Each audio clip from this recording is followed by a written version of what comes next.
Alamin ang magiging lagay ng panahon sa iba't ibang bahagi ng bansa ngayong araw ng Biyernes. Panoorin natin ang update mula sa Philippine Weather Bureau Pag-asa.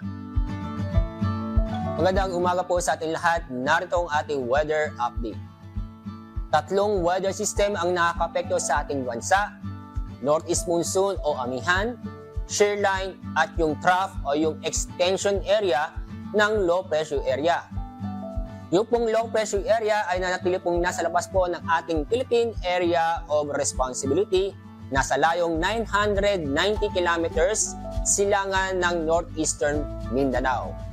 Base sa ating mga data ngayon, mababa pa rin ang tsansa na maging bagyo at maaari pong pumasok sa PAR ngayong araw.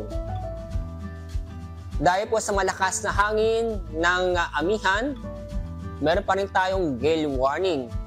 Ang nasasakop po ng gale warning ay sa Batanes, Ilocos Norte, Ilocos Sur, Cagayan kasama ang Babuyan Islands, Isabela, Aurora, northern coast ng Quezon kasama ang Puyuyo Island, Camarines Norte, Albay, Calayan Islands, Sorsogon, northern at eastern coast ng Catanduanes, northern at eastern coast ng Northern Samar, eastern coast ng Eastern Samar, Dinagat Island at ang eastern coast ng Surigao del Norte.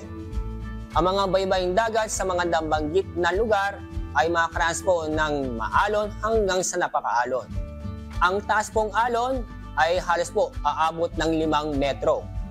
Kaya paalala po sa mga kababayan po natin na huwag munang pumalaot sa mga baybaying dagat nito para sa ating kaligtasan. Ang sunrise po mamaya pong 5:58 ng umaga, sunset ay 5:24 ng hapon.